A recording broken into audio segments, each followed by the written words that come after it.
We will implode more patriotic news. Thank you. Caught. The country who is the first to officially ban sanctuary cities. Every one of us knows exactly how fast the situation in sanctuary cities escalated and went out of rule since ex-President Barack Obama started the allowance of these cities. Since cities have determined themselves to be sanctuary to those illegals who disobeyed our laws by entering this country, and even more shocking, came here to break criminal laws. Law and order have turned into chaos in these cities, to the point where local law enforcement refused to comply with federal officials and handing over criminal illegal suspects to these federal agencies.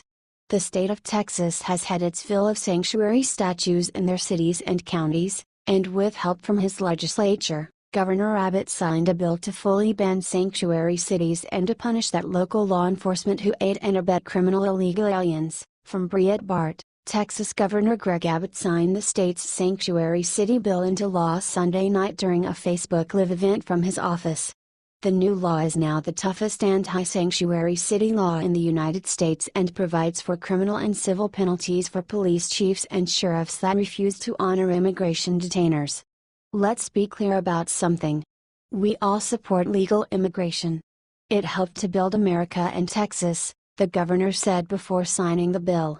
Legal immigration is different from harboring people who have committed dangerous crimes. This law cracks down on policies like the Travis County Sheriff who declared she would not detain known criminals accused of violent crimes. Those policies are sanctuary city policies and won't be tolerated in Texas. The bill, Senate Bill 4 by Senator Charles Beery, R. Lubbock, passed both chambers of the legislature before coming to Abbott's desk for signature. The law will go into effect on September 1, 2017.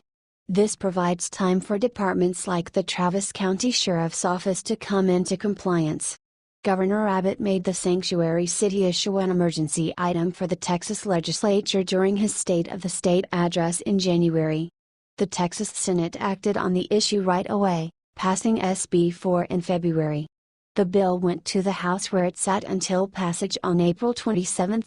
The Senate confirmed the changes made by the House and sent the bill to Governor Abbott on May 3. It is the time that each and every state take a look at Governor Abbott's law. He was easily able to work with both his House and Senate to make this bill happen. By signing this bill, he has made it known to illegals, sanctuary cities, and local law enforcement that the rule of law is greater than their own personal viewpoints. Source: Breitbart. We would be happy to hear your thoughts and predict.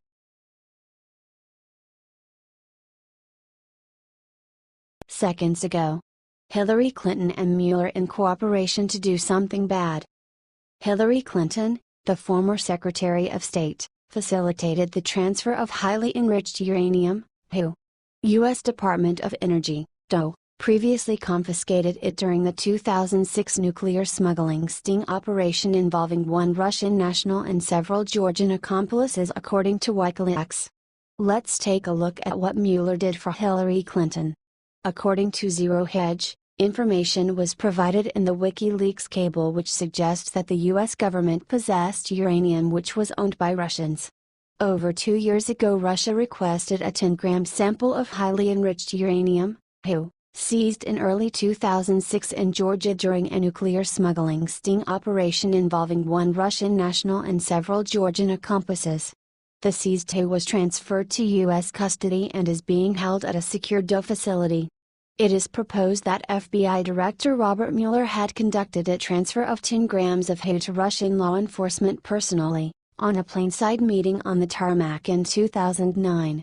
We require that the transfer of this material be conducted at the airport, on the tarmac nearby the plane, upon arrival of the director's aircraft.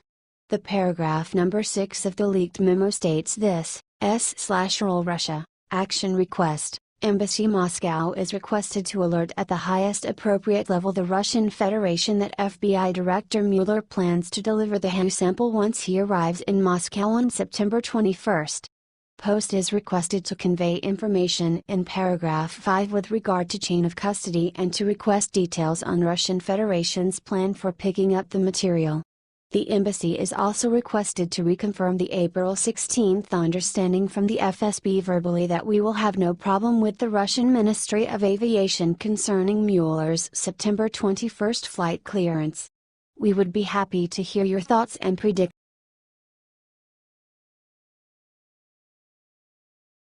Game changer: huge company revealed its intentions to lead the resistance against Trump. Will you boycott them? Instead of supporting and standing behind our democratically elected President Donald Trump and his innovative vision for restoring America's economy to its former greatness, some of the businesses that are run by liberals foolishly keep speaking up against Trump at their own expense. The CEO of one popular company has announced that she made a promise her whole company would help lead the resistance against President Trump. Patagonia, the outdoor clothing and sportswear company which is based in the business-unfriendly state of California, is dedicating itself to fighting against President Trump. Rose Marcario, its CEO, is reportedly unhappy that Trump is reevaluating all the national monuments former President Obama used an outdated 1906 law to create as part of a federal land grab. Said Marcario stated that a president does not have the authority to rescind a national monument.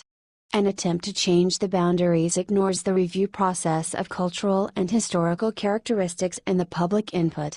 Rose continued by saying that, "We have to fight like hell to keep every inch of public land. I don't have a lot of faith in politics and politicians right now." In regards to the opposition of Trump and Trump-backed politicians, the company has already donated more than $1 million.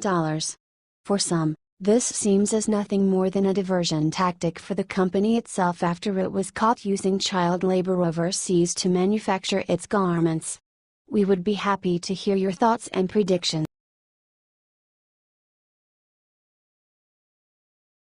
IT's happening.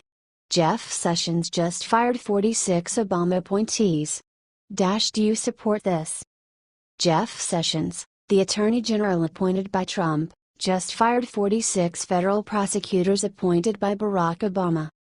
Business Insider reports that on Friday, U.S. Attorney General Jeff Sessions asked the remaining 46 chief federal prosecutors appointed by former President Obama who have not already resigned to do so in order to ensure a uniform transition. Here is the official statement of the Justice Department: as was the case in prior transitions, many of the United States attorneys nominated by the previous administrations already have left the Department of Justice. The Attorney General has now asked the remaining 46 presidentially appointed U.S. attorneys to tender their resignations in order to ensure a uniform transition. Until the new U.S. attorneys are confirmed, the dedicated career prosecutors in our U.S. attorneys' offices will continue the great work of the department in investigating, prosecuting, and deterring the most violent offenders. Sarah Isker Flores, President Trump and Jeff Sessions are finally beginning draining the swamp.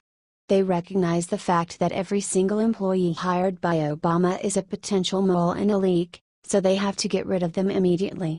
What are your thoughts on this move? Do you agree with Jeff Sessions? Do you think that he should fire every single employee hired by Obama and his administration? H.T.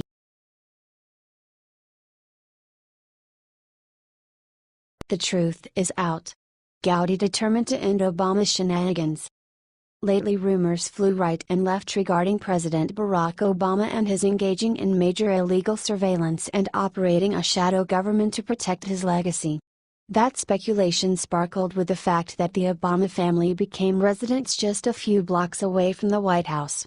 Now, Gowdy is gearing up his operation to stop Obama's shadow government.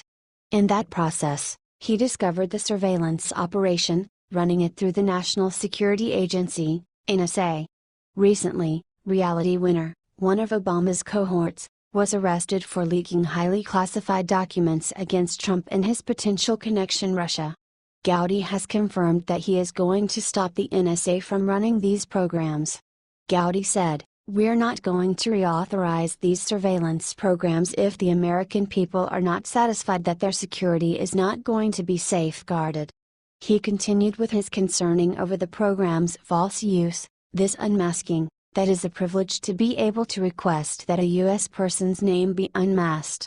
I want to know who's making the request, and, What is the evidentiary basis of that request?